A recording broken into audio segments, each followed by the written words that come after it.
Ken, I wanted to go to this one for you. So last week I would mention that there were 3 quick questions on, we saw the review earlier, but the 3 questions for 3 different investors. We had David, we had Edison, and we had Kenneth. And Edison had asked, was now the time to buy QQQ? At the close of 5/13, QQQ is at 301.94. We're at 288.68, down 4.4%. Had I opened this as a married put position following my rules on Friday with the same closing prices, would I have increased my cost basis? Yes, but we'd only be at a loss of about 1.5% today. This one gave me a scare, Kenneth, from last week when you asked me about cash secured puts on SOXL. On this one here, the 18 put, I'm sorry about that. Today's expiration, is that right? No, next week's expiration, May 27th. I went 14 days out. Now, I chose the 18 strike put for 77 cents on SOXL, and it was 14 days out. Why the 18? Because it had a probability of 80%. It was a 4.5% return, and I'm sorry, I should have showed that first. In the portfolio here, we started with 75,000, so I did 4 contracts, which represent about 10% of the total portfolio in those cases. And this one got scary the other day. I actually would have rolled it. I would have taken a small loss on it and rolled it down the other day when SOXL was at, I think it hit 1820. I'm not sure where it hit there. It's looking good now. It's at a profit now of only 0.5% of the 4.5% expected with the commission fees. Yeah, it was today. I'm sorry, it was during the afternoon today. That's when it hit, and I would have had to roll the position for my trigger. Yes, it came back, but it would have done that in that case. It would have hit the trigger there, Kenneth. That was your question from last week. Ironically, the thing I said I'd be very nervous about was the idea of when we looked at the chart on the VIX, and David said, well, you see that the VIX is not going above 35 or 36, and it's really not dropping below 22. Could you set up an iron condor on it? And the last thing I would ever do is set up an iron condor on the VIX, because any bit of news can cause it to swing wildly. We would have done the 35, 37.5. Let's just take a look at the profit and loss chart there. There we go. At the time, we would have done the 35, 37.5 call spread and sell the 23 and buy the 21 for the put spread for iron condor. I couldn't keep the same strike difference, as you know, because once you get above 30, it only offers the 2.5 point strikes. It's not single strikes anymore in those cases. Okay, so, and that's why you see the skew here. The margin is a little bit different. But this position is actually working out well. But we did see that the VIX got close to that 35 strike earlier this week. Didn't go, yeah, it was right about here. This week. It hit 33.10, I think it was 33.20. It was moving up. This is just since last Friday, of course. And it flirted with that range again today before pulling back down. So it was kind of scary to watch because, to tell you the truth, yesterday and today, during these 2 big moves, today was wild. That VIX spread was at a 50% loss because of the increase in prices on the put side, and the calls stayed the same level. We didn't have any profit on them. It's very difficult to do in that case. So those were the 3 for last week that came up, and I just wanted to see them. So it's ironic that I said I still wouldn't do this trade. Don't get me wrong. This is not a recommendation or suggestion. I don't think I would ever open any type of spread on the VIX because there's too much volatility going on right now, and large losses could be realized harsh in those cases. I bring this up because Kenneth asked the other question. He says, I know you don't ordinarily sell cash secured puts on leverage ETFs, but in today's climate, what do you think about selling weekly puts on ERX? Premium is great and energy risk would seem favorable. Well, the Soxel one got close. Let's go to the chain here. Okay, it's a Bull 2 times ETF. It's similar to the USO question, I guess, Ken. I know it's different, but you know, the USO question that was asked earlier by Jerry about doing the married put for expecting longer term growth. Weeklies, puts, May 27th. Let's see what we've got. You know my target's going to be around here. So my naked yield 2% at the 57.50 strike, 1.8%, 1.7%. 83.6 at 1.5.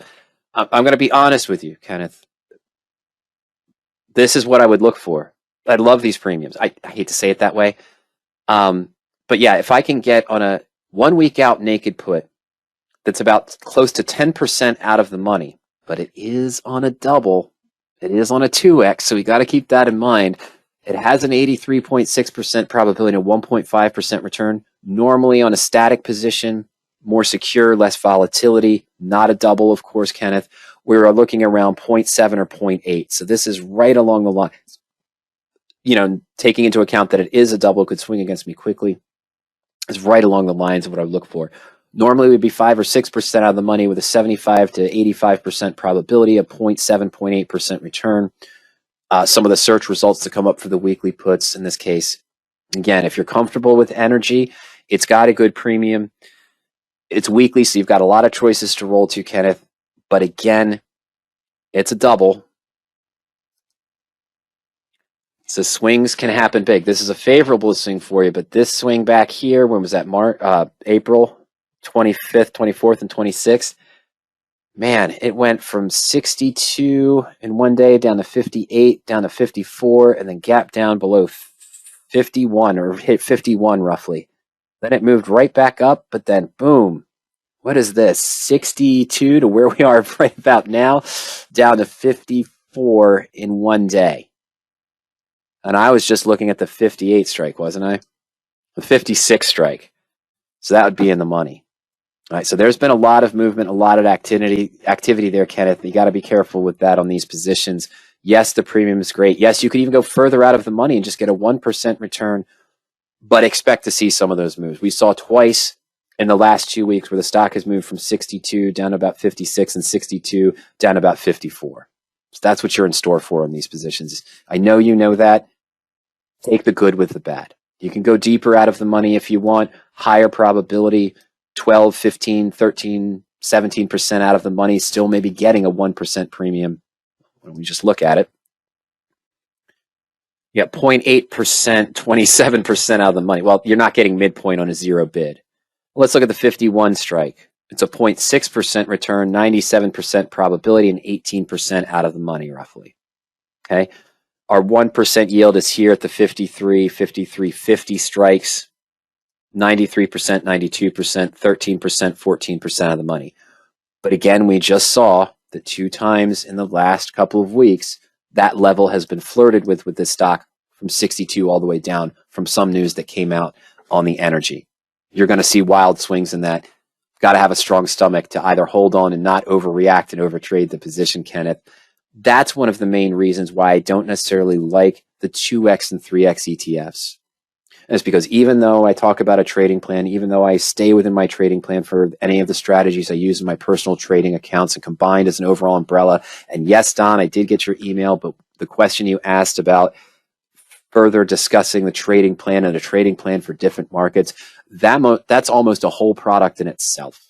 So I need some time to think on that and to clarify that for you, Don, related to that question about more developed trading plans and how does a trading plan change in different markets. And I have an answer to that, but that's for me. That's not going to meet your goals. What I mean by that is that you always hear me say this one way or the other, Don. You talk to Ernie, you talk to myself. Ernie's, in his 80s. About 80% of his portfolio, 75 to 80%, is in married put positions.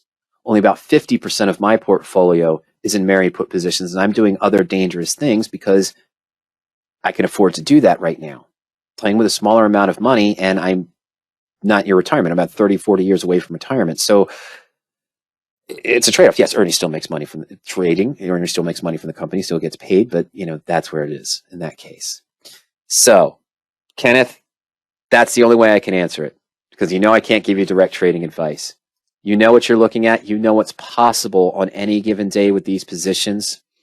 You see the movements that you can have. You've seen the movement over a 2-day period and just a 1-day period that are flirting with those strike prices we were just looking at that are even 92, 93% probabilities with 1% return for weeklies. There's a reason that those premiums are good, not just because it's a 2x ETF, but also because it has volatility because of the energy sector and everything else. But yes, also because it's a 2x ETF. And you're taking on the implied volatility risk. That's why it's there. That's why the premiums are good, because the market knows as a whole there is a chance this stock can fluctuate wildly in a given day, 6, 7, or 8 points based on news, what's coming out. OPEC says they're going to open up release more reserves, or they're going to start producing more out of the blue. How is that going to help or hurt? That's probably going to hurt a little bit, but there's so much price increases that we're seeing in everything else that's helping energy, oil specifically, but other, energies in those cases, but it's hurting it too. But you know what I mean? The market knows that this thing's going to swing wildly. That's why the premiums are there, because you're taking that extra risk on a volatile stock. And that can come back to haunt you. Okay.